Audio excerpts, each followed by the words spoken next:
We cannot hug each other because it's great long time. What a pleasure to see you.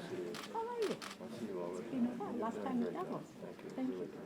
Come with us. It's a pleasure to have you here.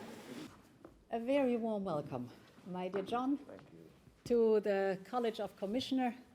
And we put on this one so it's a bit easier. A very warm welcome. Now, good to see you again. But good to see you for the very first time as the United States Special Envoy, Special Presidential Envoy for Climate. It's wonderful to have you here. It's wonderful to have a good friend back in the European Union, and it's wonderful to know that we have a friend again in the White House. So, Special Envoy for Climate. You see here a College of Commissioners and Vice Presidents who are working hard on our European Green Deal. A bit more than a year ago in December 2019, we agreed together with 27 member states, heads of state and government, to commit to the goal to be in 2050 the first climate neutral continent. And you know, of course, with an ambition comes a roadmap, come different milestones in between. Now, we've set the goal in 2030 to reduce greenhouse gas emissions by at least 55%. And behind this dry number is an enormous amount of work and effort and transformation. And therefore, we were, of course, delighted when we saw President Biden, his first day in office, joining again the Paris Climate Agreement.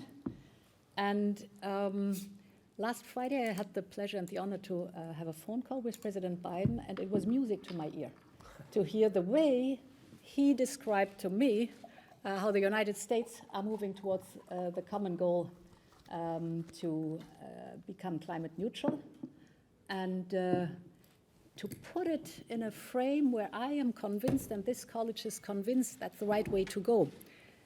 Just to describe that's the new growth strategy for our economies. It's a lot of innovation behind it. There's a lot of new technologies behind it. And this combination of innovation, resources we put in, of course, people who expect us to improve on that, is a fascinating one. It's with a lot of work we have to do together, but it's the right way to go. And of course, as Europeans, we are aware of the fact that we have to contribute to the common cause, but we can't do it alone. And therefore, to have you at our side as friends and allies is enormously important for us. Another point that struck me during this pandemic is when we speak about climate change, we are often speaking about melting glaciers or desertification or extreme weather situations. All these topics are well known. But this pandemic also taught us that one of the breeding grounds for this pandemic is the loss of biodiversity and the complex world behind it. And we see now the width of consequences climate change brings along, and the urge and the necessity for us to really move forward rapidly. We have an ambitious roadmap ahead of us this year. It starts with Earth Day on the 22nd of April. Very much looking forward to that. President Biden is inviting.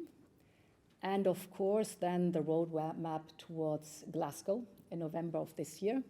So we are very eager here in this college to listen to you and then, of course, engage in a dialogue, in a conversation, a discussion on that.